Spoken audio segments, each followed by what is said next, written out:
श्रीमद् भागवत कथा का ज्ञान यज्ञ का हुआ आयोजन।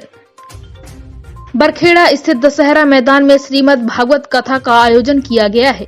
नर्मदा तट के नेमावार मध्य प्रदेश से पधारे पूज्य सदगुरु देव डॉक्टर स्वामी श्री कृष्ण शरण जी महाराज के श्री मुख से आज कथा के 5वें दिन की कथा में श्री कृष्ण जी की बाल लीलाओं तथा गोवर्धन धारण की कथा पर प्रकाश डाला गया तथा उन्होंने श्री कृष्ण के जीवन चरित्र के बारे में विस्तार से बताया।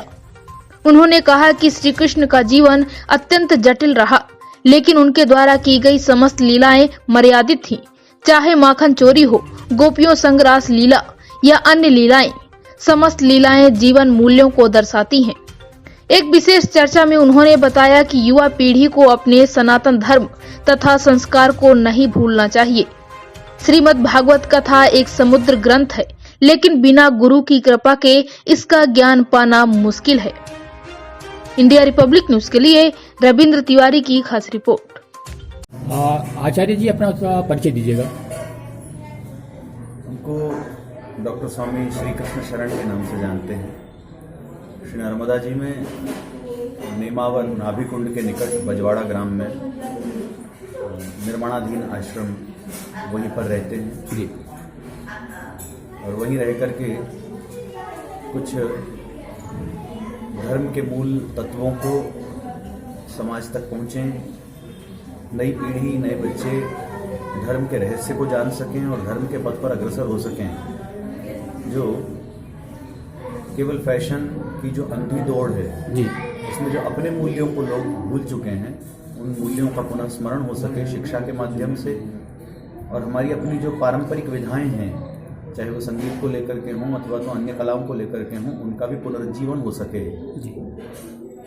ऐसे संकल्प और ऐसे विचार को लेकर के वहाँ कुछ नया कार्य हम कर रहे हैं जी। अब भोपाल में ये पहली कथा आपकी है, इसके अलावा भी कभी पहले? भोपाल 22 साल से हमारा आना हो रहा है जी। और लगातार ही कथाओं का क्रम भोपाल में अलग विविध क्षेत्रों में हमारा होता रहा जी। ये क्रम अब तक चल रहा है, निरंतर चल रहा है ये। अभी मुझे किसी के द्वारा जानकारी ये मिली कि नर्मदा परिक्रमा में भी आपका बहुत बड़ा योगदान रहा है, तो कैसा क्या हो?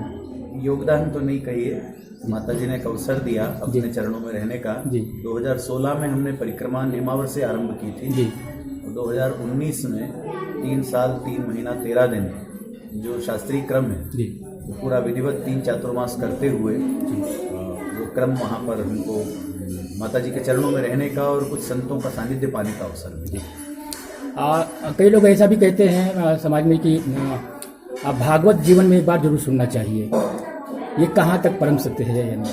श्रीमद् भागवत अपने आप में समग्र ग्रंथ है जी। ये पारमहंसी संहिता है जी। यहाँ जीवन के समस्त मूल्यों का निदर्शन आपको प्राप्त होगा जी। यहाँ आपके व्यवहार को मंगलमय बनाते हुए, संसार को मंगलमय बनाते हुए आपके पारमार्थिक लक्ष्य भगवत प्राप्ति, भगवत प्रीति की प्राप्ति, मोक्ष की प्राप्ति तक का समस्त और संपूर्ण दिग्दर्शन प्राप्त है जी। इसलिए कहा जाता है कि श्रीमद् भागवत, और वो कोई एक बार सुनने की वस्तु नहीं है जी। एक बार इसलिए कहा जाता है कि चस्का लग जाए, उसके बाद उसके गहरे में व्यक्ति प्रवेश करने का प्रयास करे।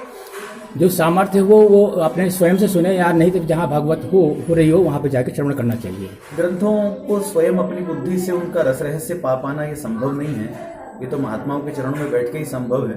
वेद पुराण उदधि घन साधु, श्रीमद् रामचरितमानस में भी कहा कि वेद पुराण ये सब उदधि अगर हैं, ये समुद्र है, मगर समुद्र का